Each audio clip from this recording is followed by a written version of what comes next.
this to talk. Alright, fellow Bobs and Vagons in the chat. This is the video about kit setup. Alright, so hey, we want to get this gun to the tower over here. Hey, support by fire set! Oh my god. Oh. He's down, so.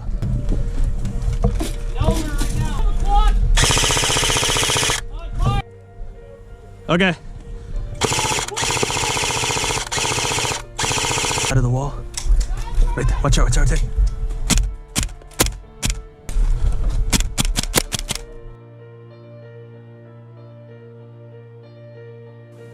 That's dick maneuvers.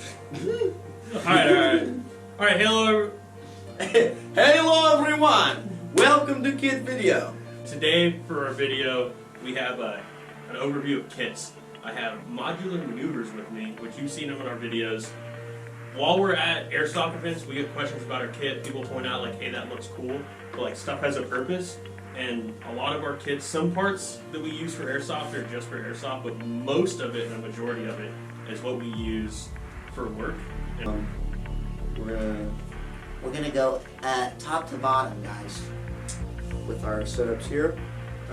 Alright, so getting into it, these are our helmet setups. As you'll see, we both run high cuts. His is a little different than mine. He's a little more bougie. Because it's more affordable and I like it, I got the hard-headed veteran helmet. There's some controversy behind this company, but for Airsoft and the majority of the stuff we do, I'm not really concerned about it. It does pass NIJ standards and it is ballistic. Everything else on it is pretty much changed out besides the rails and the harness system. So starting up top, I just have my NVG mount, which just utilizes the L3 Harris powered system. Nothing too crazy. I just run a helmet cover. I'm not big on not running helmet covers. I like the, not so much the protection, but more the NIR compliance for nighttime stuff, and then also being able to retain things in the helmet band itself, or not the helmet band, but the retention systems on the helmet covers. I do run a cat eye band that has my last name. This one doesn't have my Battle Ross number, but it has some cat eyes in the back. So especially for Airsoft and night games, if you have guys running around with you that don't have nods, or you have dudes with shitty nods, or for whatever reason the loom's really bad, you can hit that with a light, and it gives something for someone to follow you. Low reflection. Going through, I keep a stripper clip there, or a stripper clip loader. I don't use it for Airsoft. For Airsoft, it's purely there for aesthetics, but for other things it's more useful. The left side, I have a call sign indicator, which is only really relatable to Airsoft, as we just go by DTR in Airsoft, and then 32 would be for 3rd platoon. Well, it would be 3rd platoon, 2nd squad, but for us it's 3rd squad, 2nd fire team leader. I have some non-generic or generic Peltor adapters that pop out. I can't have the actual ARC ones because I don't have ARC rails that's M-lock, so I'm not sure what company these are, but I use those to mount my 3M Compact 3s, which are dual lead, and I do run 2 radios, which we'll get into that with my lower kit. And then on the back side, I have a counterweight pouch that I don't actually house counterweights for night. For recording for you guys, I have a battery pack that leads to my night vision camera, and then to my GoPro for visual footage and audio. And then I just have a cheap IR light pointed directly up on the back of the rail. So when you go into a room or something, or whatever overhead cover, usually a room with a roof, and a lot of people don't know with nods, you don't have a lot of room there. You hit that, and instead of having your flashlight or your IR illuminator on your weapon system flooding directly off of you, it hits the ceiling, you're not going to blind anybody with it, and it's going to illuminate not just the room for you, but for everybody else in your fire team that's clearing with you. And then I do have some Camelback style carabiners in the back to retain any sensitive equipment, night vision, cameras, whatever I have on here. And then the last part, I do have the Team Windy air cool pads, which are a really nice addition to this. They're probably my favorite pads. They're not the best for everybody, but for me, I like them a lot. So that'll cover mainly my helmet setup. going over to modular maneuvers. Modular manure. Alright, dudes. So, my helmet's kind of stripped down right now, slick. I'm messing around with a couple different helmet setups. I'm about to ditch this one, actually. I'll be moving over to the newer Opscore SF XR1. It's the rifle-rated one, but this is a good helmet, guys. Opscore, fast, maritime, super high cut. I think at one point it was the most widely issued helmet across the United States military armed forces, especially within the SOCOM community. Yeah, nonetheless, great helmet. I do generally, normally this will be on here, the Harris or the PSQ-42s. The power shroud. Yeah, I normally have the shroud, but like I said, I'm messing around with a couple different setups right now. But what I have on it is, generally I'm always going to have some kind of IFF strobe. You know what that's for, you know. You kind of also, when it comes into play for like Airsoft, it's kind of nice to know where your buddies are. But it depends. If the enemy team has NVG capabilities, then this kind of goes out the window and you're not really going to use it because then they'll be able to see you are. But it's on there also for work. So the headset I'm using, largely most of the time, is going to be the Opscore amp. It is the non-connectorized version, so only has a single down lead and you can't remove it, but for what I do, it's all I need. Great headset.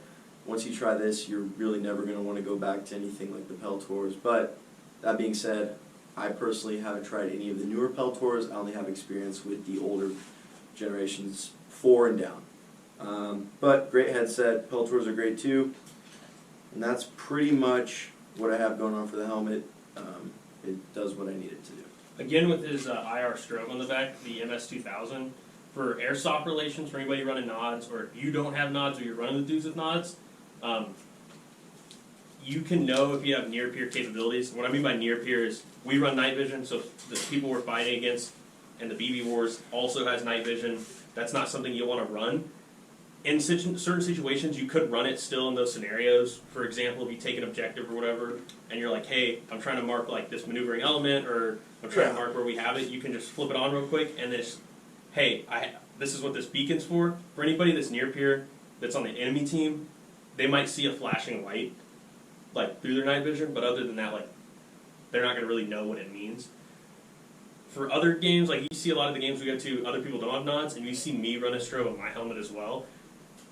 A lot of non-Milsim events, there's usually not other dudes with night vision, so you can get away with we'll just run around having a constant strobe on. That way, the dudes on your team will know, like you were saying, you'll have maybe like a base of fire element, right? If it's a big Milsim event and we're playing tactically, you'll have your base of fire element, right? And then you're going to have all your maneuver guys, and generally that is who will have their strobe on, is the guys who are maneuvering.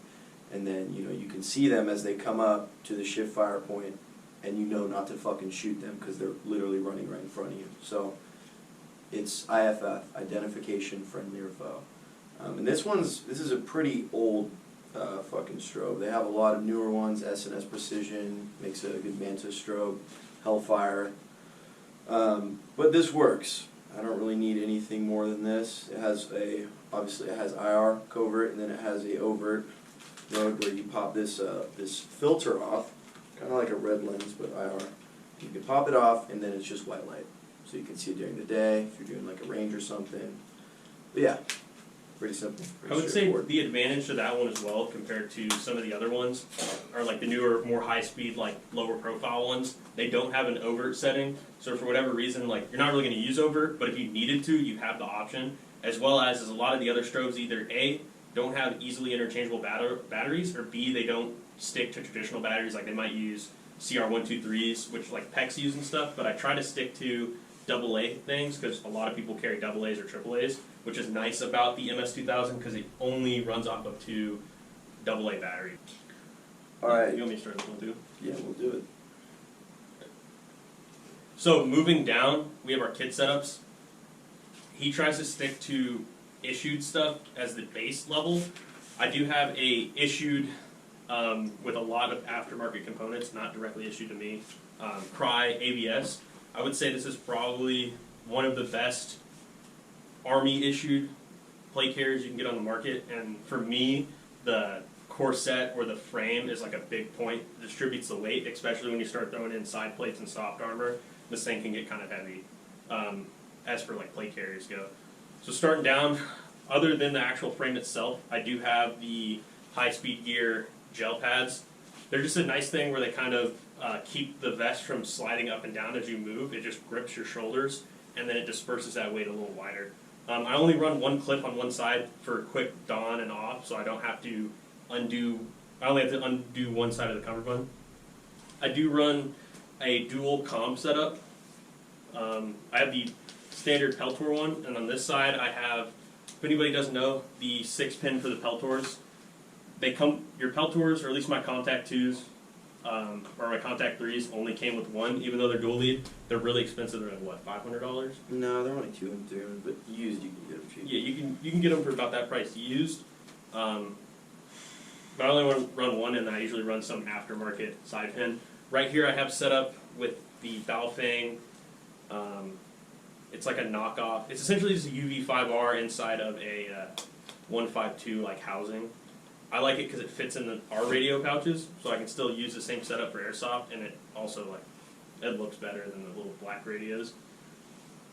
So on the sides I just run one of those radios. They can get in the way. It's just something you have to practice and train with to get over the fact that you have your whip sitting up in front of you, but it doesn't obscure any of the things I'm trying to grab off of my kit. On the front of my plate bag, I do have the Cry admin pouch, which all it is, it's a phone dock that pops off right here. And then you can just strap and secure your phone into it. Juggernaut cases and stuff are a little more high speed and look cooler. I just like this because I'm not restricted to one phone. I can put anything in there that'll fit, and or that I can put adhesive Velcro onto the back of. I do keep an IR chem light there for, like, same thing with his strobe, just friendly identification. It just kind of sits there normally. And then coming down onto it, I do have a ID placard. This has last name, battle roster number, blood type, and then a flag. All of that is IR reflectant. For my placard, I use the HRT Tactical Maximus placard. I like it because it sits pretty flush for something that's double. The admin panels allow me to store and utilize a lot of things, and then it's also enhanced reach. If I don't want to use anything in there, or I want it to be as flat as something that's just one mag straight, I can completely strip everything out. And then more for looks, less for like actual practicality, I have a Missouri State flag, for those who don't know the state I'm from, and then a morale patch. It's just a D20 dice that says crit happens. Another reason I like the Maximus is, especially for Airsoft, I might change between 5.56, 7.62, and subcal. So being able to pull out the inserts and change out the caliber I'm running is a really nice feature that I like. It is a little bit pricier than some of the other like placards you can get, but it's not the most high-end price-wise. Right now I just have 3 Magpul 5.56 mags in there, just for an example. On my left side, I do keep a 1-quart canteen pouch. For Airsoft, this is just a general utility. I can shove EG67 smoke grenades, anything that'll fit in there. For work, this is my dump off because my starter mag is a D60 drum mag from Magpul. Chunk. The chonky wood. But other than that, it sits flat, and then it's far enough forward that I can still get my arms flush on my side. Under my radio, it's kind of hard to see, I have a Gerber pouch, and then it's just a Leatherman in there. I do run the skeleton cummerbund on the outside because I don't like to mount things directly to the corset of the AVS. I like to have the outer cummerbund as well. That's just so my Gerber's not a necessity to get to. It's just a nice tool to have easy access to, so it's under. It's not really something I'm going to go to immediately. On the right side, again, the radio pouch, followed by a double mag pistol pouch for extra pistol mags. Essentially, I'll keep 2 up here in the HRT placard pouches, and then if these run dry for whatever reason, I can unsecure these and pull the empty ones, put them in these down here, move more mags up forward, or I can grab these if I need them. For plates, I do run, currently I'm running the issued swimmer cut plates that we have, that are just swimmer cut ESAPIs, and then I run the long boy side plates on these. Something that I do that a lot of people don't is I run a lower abdomen panel rifle plate in this Cry groin protector, and then in a DNC pouch I have a tourniquet that just dangles down, as well as in the pouch on the lap panel I also have a tourniquet in there, and then I just keep my gloves carabined off. The gloves that I tend to stick to are the mag pulls. I like them. I'm not really big on the hard knuckle stuff. I used to run that. I just something to cover my hands. They're super thin. You don't really notice them. On the back side, I like to keep it slick because I like to run panels on the back, or zipper panels. I keep 2 zip cuffs. These are Safariland zip cuffs. I just have a massive subdued flag on the back for ID. And then this flappy pouch you guys see is for 2 waffle batteries. So for 152s, 154 radios, it's just a big flat battery extension. You run a cable along the cummerbund, and it plugs into the radio. Yeah, like Booth was saying, you can kind of only do so much with issued gear, but once again, sometimes you can't use anything but issued gear. But nonetheless, you usually can get away with a little bit of stuff. So, as you can see right here, I kind of have my full standalone, I'm not going to be wearing a pack with it kind of loadout. I have another slick loadout, which I'll run a chest rig with, and generally like an Alice pack in conjunction with it, but that's for something different. We'll go over that in a little bit. But right now, this is my standalone plate carrier, and I will generally wear a war belt with it. So, on the front, as a machine gunner, I like to keep it as slick as possible, but having the ability to run every weapon system, small arms weapon system in the platoon is, I think, crucial in my opinion, which is why I have a Spirits Mark V triple mag placard up here. Obviously, as you know, with placards you can switch out the calibers if you need to, but keeping it pretty standard, everyone generally has M4s. And then, like I said, saw gunner. So I've got 400 rounds up front, 200 here, 200 here, and then generally I'll store the rest of my ammo in my other strategic back panel, flat pack. Got my flathead, obviously, tourniquet right here. I don't have my fucking dangler on there, but I generally will have a Spiritus dangler sack pouch with another tourniquet under it. I use that as a bleeder's kit, not an IFAK, but a bleeder's kit, so hold extra gauze, and bandages and whatnot. Got my side plates, swimmers, obviously. Got a push to talk in case I need to run the radio, which I will also just put in my flat pack. So, the flat pack. I have this Spiritus, it's like a Chemlite holder. You can hold batteries, you can kind of put whatever in there, but generally you can put foxtails in there, and then your team leader or whoever can grab it off your back when he needs it.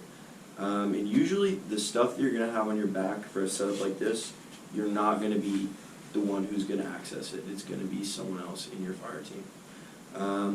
And that's just how I do it. Obviously IFF, so I got the flag there. And then what do I have in here right now?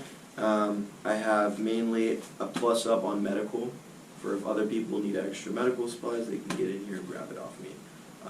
As far as if you are CLS or not, that will kind of dictate if you're going to have those extra supplies. But I am a CLS member. Everyone is CLS, but they designate certain people, so being the second guy in the CLS group, I will have extra stuff for my CLS partner to grab out of here if he needs it. Inside, like I was saying, I have a kind of, redneck made drag handle. I basically copied the Spiritus recovery handle and used some load rated rope and basically, locking carabiner, which I keep right down here, and it works the same way as the Spiritus one. And if you're not familiar with the Spiritus recovery handle, how it works is the the locking carabiner down here is attached to a rope or tubular webbing which runs behind the back panel. You clip your locking carabiner around the belt setup before you step off. And let's say you go down while you're on the X or whatever, your battle buddy can come up to you when it's time, pull out the entire length of the drag handle, and instead of dragging you by this and inducing further trauma on someone who's already a casualty, it's instead pulling from the hips, and it allows the dude who's dragging you to keep a lower profile while he's dragging you. That is pretty much everything I have on here. And like I said, I do have another armor setup, which is for use in conjunction with a chest rig and a ruck. We'll go over that at some point. But yeah, that's pretty much my main squeeze as far as plate carriers. So going over his thing, pull it back to the backside again. So with his, you'll see a lot of guys or pictures of like high-speed dudes have flags rolled up on the back of their kit. A lot of people don't really know what this is. I'm not gonna lie, for the longest time I just thought people did it because it was cool, and he actually brought it up to me. So do you want to bring up like a tactical point or like a strategic reason why you would have a non-subdued flag rolled onto your back panel? Yeah, so IFF, or Identification Friendly or Foe. A lot of times overseas guys will go out on patrol, and in certain places where there is other people there who are not a part of NATO, let's say, such as Russia is in certain countries overseas, and you're going to go out on patrol, and you want everyone to know who you are without giving away too much information, and this can be seen from very far away. Like, it is a very obvious and noticeable thing. If you see this, you know what it is. So you know, hey, this convoy right there, they are not Russians, they are Americans. And that's pretty much all there is to it. I've heard stories of dudes always having a flag in case someone dies on objective and they can cover his body. Stuff like that. So a couple different uses, but it's mainly for identification friendly airsoft. Now you can roll that into and utilize that for airsoft, not necessarily just for like large milsim events, but smaller games. Even at like outdoor fields, like you might be able to see that somebody at distance. It's really hard to tell what camouflage it is. Like it can be, especially in super vegetated areas. So having that flag, one, on your back, because 9 times out of 10 you're looking at a direction of threat. Someone can quickly, especially because for airsoft you have the safety brief at the beginning or when they explain the game, where you're sitting at your spawn before you go, and everybody, you kind of get a look for what everybody looks like, and at a distance you might not really be able to tell who that is. But I will tell you from personal experience, looking over and being like, where the fuck is this guy at? And I see his back towards me and this flag, I'm like, alright, that's where my guys are. It's just a quick, like, more for like integrating it into airsoft. It works a lot better for identification because everybody runs the same fucking patches and shit. One thing, again, like he pointed out with your back panels, I don't like to run, I do have zip-on back panels for this. I don't really necessarily use them for airsoft because I like to be able to access everything on my own. And that's another reason that my radios are on the front, is I can quickly pull them out and change frequencies. For how we run it, when we go to big milsim events for like team leaders and anybody else that's like a lower echelon with a radio, their shit's already programmed. They're not going to need to change the radio frequencies. As you guys have seen from some of the events we go to, I usually run a squad or platoon roll, just because I'm usually more experienced with the group that we run with. So 1, I'm running multiple radios, and 2, I'm having to pull out with my comm card and change frequencies like pretty often. So instead of yelling at somebody to come over and pull my radio out and pump in a frequency, I can just unsnap, pull out the radio, plug in the new frequency, and so on and so forth. But for somebody like a team leader role or whatever, especially in airsoft, like you can have that frequency set, he's not going to have to touch it. So that's kind of why his stuff would be in the back and why mine's in the front. Again, with your back panels, if you run it like this, he doesn't have anything in here that is mission essential that he would need to access on his own. You might have like some breacher panels or like extra BBs or something along that line, but that's all stuff where it's like you're in a lull or you just cleared the X or something or so forth, and you can have somebody else come over while they're doing lace report, liquid ammo, casualty, and equipment, and hey, I need this out of my pack. Or before you go, somebody knows like, hey, we're using bolt cutters or we're using this to get in. It's in the back of X's fucking back panel or so on and so forth. Versus like mine, I like to have packs on it. I usually either run no pack or a large pack, and when we're assaulting an objective, I like to be able to ditch that either at this 4x5 position or an ORP, which in another video we'll go over more in depth, like maneuver and things along those lines. And yeah, once again, this is by no means a breaching panel. Like, this is more of like a mini assault pack, but I don't use it as an assault pack, I guess you could say, because I can't access it. But once again, it's not for me to access. It's team access. So, like you were saying, mission essential equipment that is for a battle buddy to get off your back. Like, I will never be concerned during any kind of movement or whatever with, oh, I need to grab this out of my back right now. No, that's just not how it is. Not with this setup. Yeah. And that's another reason I'm bringing that up, though, is we're focusing this more of like how we set up our stuff. You can see correlations for like work relations, and then into how we utilize it for airsoft. For a lot of you guys that are watching this, you're airsofters, or you're just kind of seeing what we run, because like I said, we get a lot of questions about it. He's not going to run anything in that back panel that he needs to grab off. And especially, like, you'll see a lot of guys who run it, especially big Milsim events, they have their BBs, extra gas, extra batteries in there. And that's something to take into consideration, not being able to access stuff like that, because you're going to get separated from your guys. You're going to get in certain situations where, oh fuck, I need to get it. I don't really want to don on and off my armor just to get more BBs or to reload or to fill up gas or something like that. Yeah, I mean, at no point should you be taking your armor off. So moving on down to the ass, this is probably the biggest overlooked spot that a lot of guys don't focus on, and that's overt belt setups. Or they do it totally wrong. Sorry to interrupt. Yeah. Again, there's no like proper way to do this. But it's all user like. Again, the whole point of this is to get out and like use your kits, try something. If it doesn't work, change it around. We're just giving an overview of like how we run our stuff. It works for us. I've had a couple different belt iterations. One of the things you'll notice with both of ours is we have the 2-layer belt system that's, what is this, like the thin version? So you have like the super thick padded ones that go over. I've run those before. I don't like them, especially with side armor, and when you start running mag pouches, it'll ride up into your plate carrier. Yeah, guys, I think one of the biggest takeaways from this video for you guys is there is literally no such thing as a one-size-fits-all. Like, you can configure shit for so many different mission sets that if you just take anything away from this video, don't have it be, oh, I'm going to copy their setup or whatever. Have it be, I need to go out and train more and practice. That way I can figure out what works perfectly for me. Because like you were saying, those big chunk boy belts, there's a very specific time you might want to use those. Like, let's say you're fighting in like more of a winter environment and you're wearing a bunch of layers. Well, in my personal experience, this belt isn't really going to work there because you're going to be constantly having to fucking layer up, and you may cover up the pants that have your inner belt with a like a level 7 to keep you warm. And so then you can't really use this because your pants will be falling down. So that padded belt, you know, that's more for wearing over a bunch of layers. And also, padded belts are more load bearing. Like a great example of this is the AVS low profile belt. It's load bearing and you can attach suspenders to it.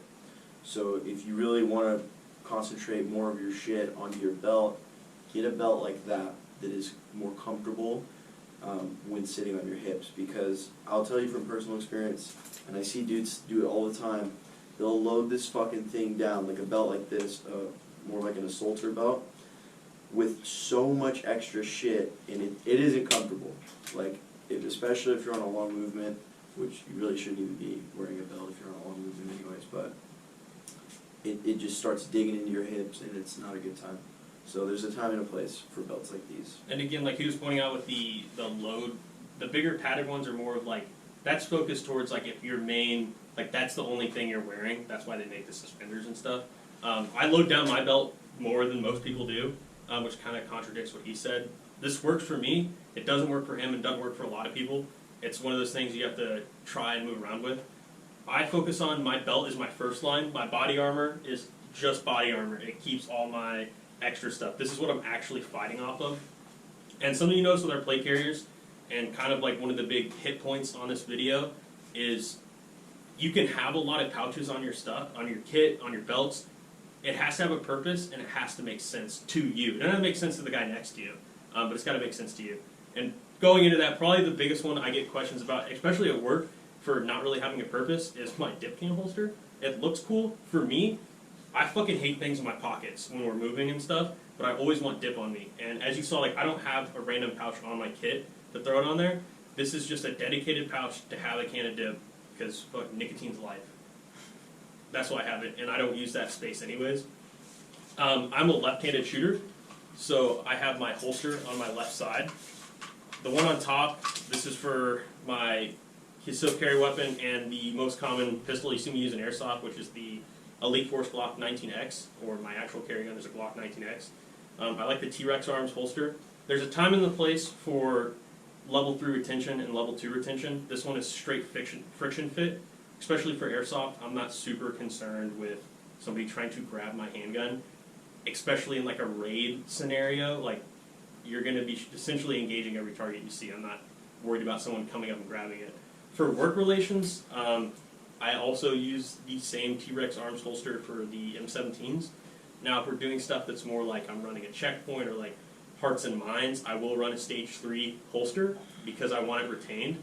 One of the other things that people will say about these is what happens when my pistol falls out. The quick and easy thing is you'll see it when I run it on here at this clip. I run a pistol lanyard. A lot of people don't do that. It's not for everybody. I like it, and it doesn't really get in the way. On this, I do run the Safariland QLS system, so I can quickly change holsters depending on, for Airsoft, I'm changing pistols, or for work or real steel, I'm changing pistols. It's a quick on and off. I don't like the paddle belts that go on here. They take up a lot of real estate, and they create a hot spot on your belt. So I run the True North pistol plate. Again, I have the QLS system on here, but you can put every single pistol mounting system on the planet onto this adapter. And then I'm a big contributor for thigh straps, so I also have the True North thigh strap on here. Moving back, I have no idea what brand this pouch is. I bought it when I was in Afghanistan, in Kandahar, going out to the FOB we were stationed at. It holds dual tubes and a rhino, and it has a spot on the inside to tie down your nods so you don't have to run a carabiner on the outside. And then I just run some generic morale patches. I guess I did skip over, my inner belt is the Warrior Poet Society edition of the Blue Alpha Gear belt. I do like this one a lot. As you can see, mine's pretty beat up, and it's a really solid belt, and it's not that expensive for these 2-layer systems as far as like most of them go. The mollies are a pain in the ass to get on there, but once it's on there, the shit sits there. Moving right back from that, I do have my IFAK. I run a different IFAK than some of the other people do. You have the long boys or like the blowout ones. This is just like an old school Army issued one, an OCP that pulls out. It's got a tourniquet and your full, like, what, NATO standard Yeah, IFAK? you're basically like North American Rescue One. And Yeah. guys, IFAKs, it's another thing where it's like your doc is the one who's gonna build your IFAK. There's like there's a standard, but generally leave it up to your medic to piece everything in your IFAK together. For Airsoft, this isn't really that important. It's on there for work, and it's a nice thing if you're looking to have an IFAK on your kit, or if you're using Airsoft as a training tool. Run an IFAK on there. You're not going to use any stuff in there for Airsoft, but just getting used to where it's at and where it's on there. And I would keep it filled because it adds to the weight, the bulk, and how it's actually going to affect your body and your kit while you're wearing it. For the non-mil guys that are using Airsoft for training, what should be in your IFAK, that's completely up to you and the group of guys you train with. If nobody in your group knows how to use chest seals and decompression needles, or like are I say certified. If you know how to use it and you're efficient with it, and it's in a training, you're using training in whatever end of the world scenario, however you want to utilize it, prepared civilian, for lack of better terms, only put in there what you know how to use. So it's nice to have like a full blowout trauma kit, but if you can use like the fucking Band-Aid in there, what's the fucking point of it? For hydration, I used to run 2-quart on the back. The 2-quart pouch broke, and I've been running Nalgene's a lot the last couple of years. So all I have is a Cry dangler pouch that's made for the Cry half jack. It happens to fit a 2-quart, or correction, it happens to fit a Nalgene bottle perfectly. So I run my Nalgene bottle on the back. I mean, it looks pretty solid. Yeah, that's cool. And then it Velcros on and off, so if I want to move it around and throw it on, like, you got your chest rig over here? Yeah. So if I want to, like his chest rig panel, I can just mount it on the front of my kit like a dangler. It moves around, and it's extremely secure. Moving on to the other side. I wasn't going to put it on there. You're good. Onto the other side, again, I'm a left-handed shooter, so my mags are on the right side of my belt. 3 on the kit, 3 on the belt, 1 in the gun, full combat load. I do carry the extra drum mag. I do like to have extra ammo, more than what you would normally carry. Most people will run like 1 or 2 mags max. I run 3. I like to have most of my fighting load on my belt. For mag pouches, I use the High Speed Gear triple single for these tacos. I like these a lot because they fit the 5.56 mags in and out, and they work really well indexing. However, these mags will fit up to a 7.62 mag, no problem. SCAR, the HK, especially the SDMRs, surprising or not, like it'll fit those, and they index in and out pretty well. All you have to do is change retention. I run 5.45 mags, 7.62x39 mags. Pretty much anything you can shove in this, it'll hold fucking flashbangs. This is probably the most versatile mag pouch on the market, and it's something to look into. And then back around to the front, a lot of people run dump pouches in the back. I like in the front, I have this High Speed Gear, or no, Blue Force Gear? Yeah. The Blue Force Gear blowout dump pouch. It's pretty fucking banged up and needs to be replaced. I've had this for years. It's been through a deployment and countless fucking field problems. But it gets the job done. I'm not a big... I don't like putting mags in a dump pouch. Again, shooter's preference, but if I have the time to drop my mag into something, I'm just going to re-index it into the pouch, and if I don't, I'm dropping it in place. That kind of like, I don't want to re-index it into my pouch, but I also don't want to just drop it on the ground, let me throw it in a dump pouch. I don't like having that shit slapping on my ass or my thigh. So I just use this essentially for like S&E, anything that I just grab and throw in there. And that, yeah, that's pretty much my belt setup.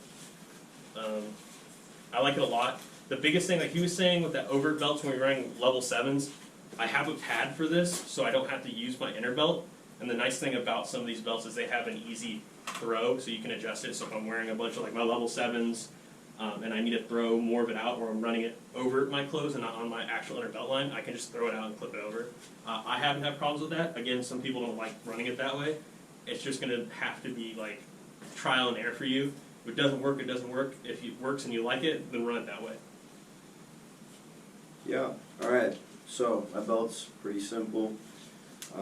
Straightforward. Got a banger pouch, grenade, spud pouch. Booth said those are the most versatile mag pouch on the market. I would say a very fair competitor, if not better, is the Spirit Systems spud pouch.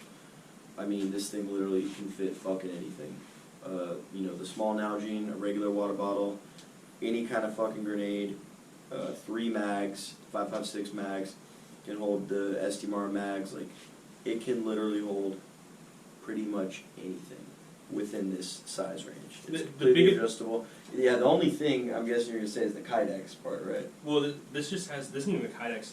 So for mag retention, this is just open top, so I can grab and pull. The nice thing about that is you have some weird shit, like some weird things you can shove in here might fall out while you're running. Mag-wise, I haven't had any issues with this. The nice thing about that, if you throw a smoke grenade or something that's like maybe not fully retained, it has the overflap. And then for a lot of people that don't know, you can adjust the height on the backside where it velcros in on like how tall that overflap goes in there. Yeah, so these pangolin flaps, you can actually take them out completely too. You can run it as a open top, you can put a bungee retention on there, you can tighten or loosen the fucking actual sack itself. It's kind of like, in some ways, a better tactical tailor mag pouch. Not a non-tactical tailor, but yeah. So, moving on from this, and yeah, most times that will have like a water bottle in there. I just have a mag for the sake of the video. Right now, like a lot of my stuff, I'm switching around gear right now, so this belt is not complete. The one thing that I would say that is missing right now is a dump pouch. Like, dump pouch, in my opinion, is a critical thing. Every rifleman should have it. Even as a saw gunner, I have a dump pouch that I'm going to run. And it just, sometimes you have to throw extra shit in there. And me personally, mag changes when I'm using just a rifle. I don't want to fucking just ditch the magazine. Like, I want to retain it most of the times. If you can, you're going to want to retain your magazines. So that's why I like having a dump pouch, odds and ends, like you were saying, S&E collection. I've got on the left side a Spiritus just a pouch. I love it. You can hold mags, and then you have this general purpose kind of like admin pouch. And that's pretty much it. Retention lanyard, everyone knows what that is. For those that don't, though. For those that don't, you don't want to fall out of vehicles. So with this, you can clip in, or vehicles or aircraft. And that's kind of like just a... With that has less of an airsoft purpose and more of like, that's a work thing. I'm not going to knock on any airsoft that runs it. It looks dope as shit to have on your kit. Like, let's be honest, 80% of your kids set up an airsoft. Like, most it just looks cool. Yeah. And if you set it up right, it'll look cool. That's kind of the point we're getting at with this. Not to interrupt before he moves on, another nice thing about the general purpose belt pouch that Spiritus has, it uses the half inserts, so you can switch this out for 7.62 mags. And Yep. It's like something to take into consideration. Some of this, you don't have to spend a lot of money. Like, mine has all, besides this, it's all personal stuff that I bought. He has some issued grenade pouches here, and they work really well. So use them. And for non-military guys that don't get issued this, you can find this stuff like secondhand for. And it's so cheap. It's cheap. Like, people shit on issued gear, but a lot of it works. So there's a lot of it that sucks, but with a little bit of modification, duct tape and spit, you can actually make it somewhat useful. One thing I forgot to touch on with my plate carrier guys was an IFAC. I told you I had a fucking a bleeders kit, but that's different from an IFAC. It's mainly for massive hemorrhaging. So, IFAC, my doc pieced it together for me, all the guts. I just throw it in my IFAC. And this one is the Faro Concepts Roll 1. Yep, everyone knows what this is.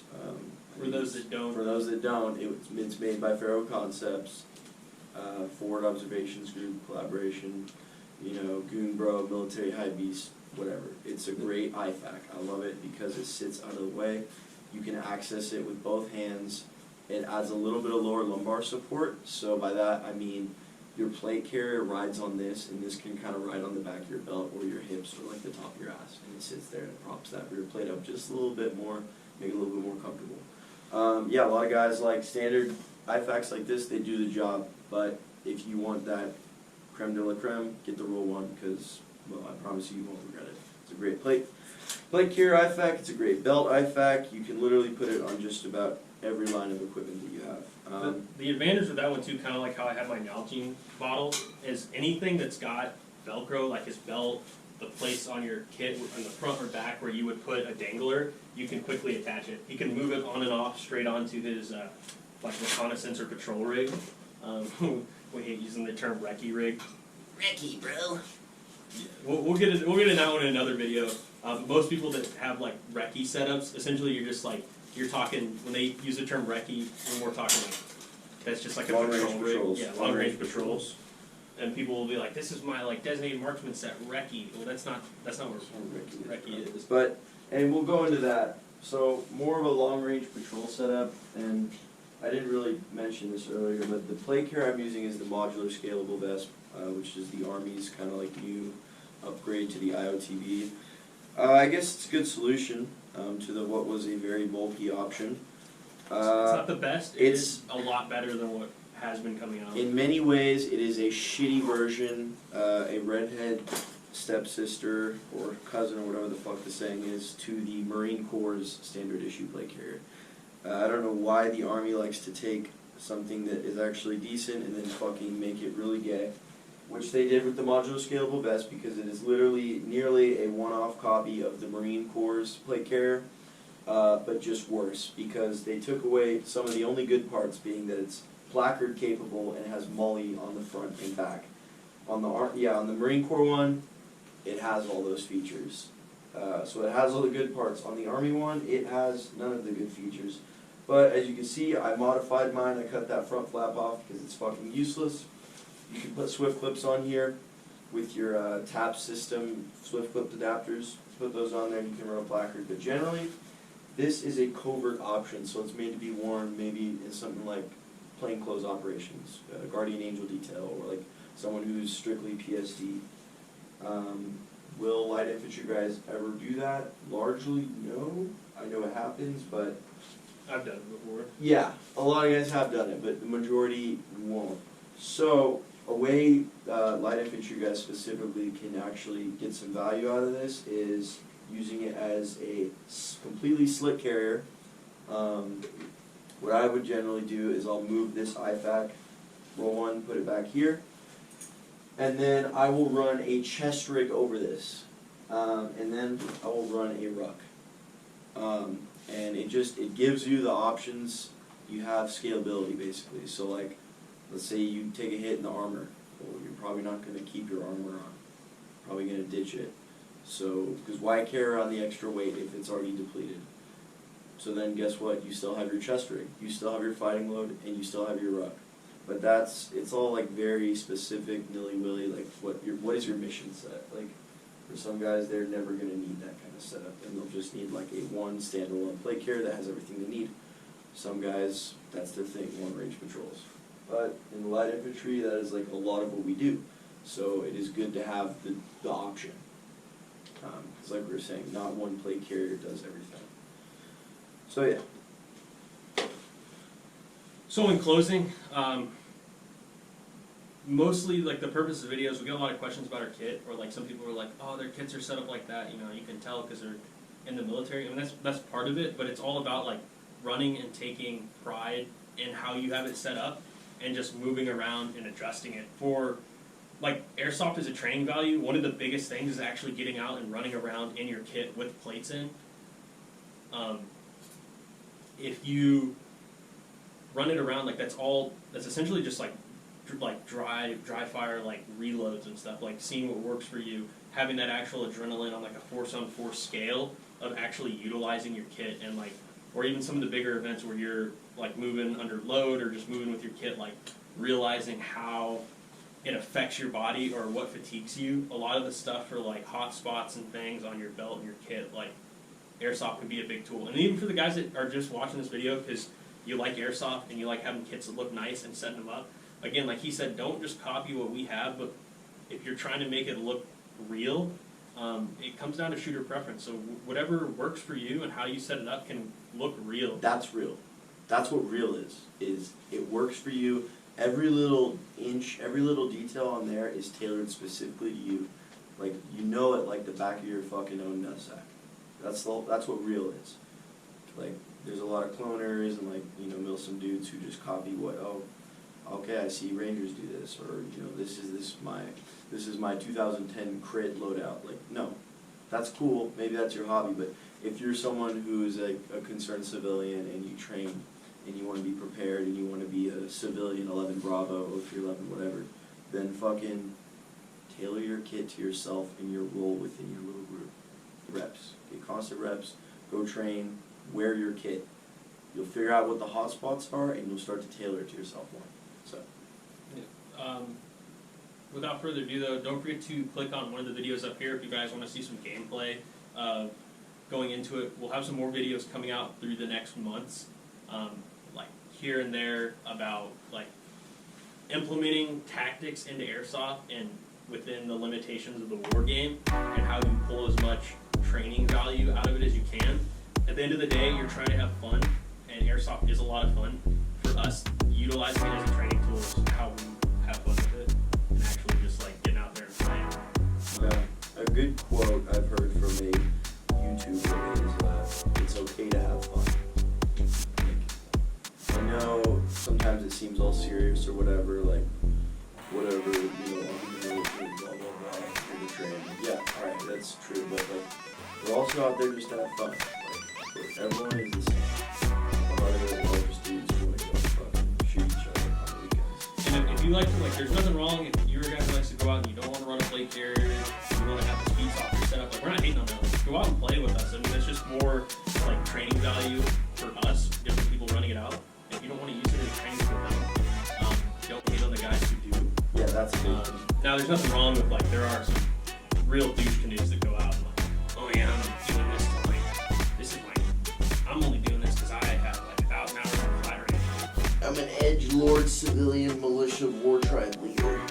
I would say Airsoft is probably the best training tool available, especially like civilian use.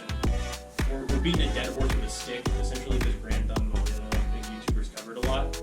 yeah, they beat us too. But the big thing with this video was just us getting over our kits and how we have it set up. We get a lot of questions about it, and the rhyme and reason why we have things where we have things. If you guys did enjoy the video, don't forget to hit the like button and subscribe. leave a comment down below as your feedback helps us improve our videos.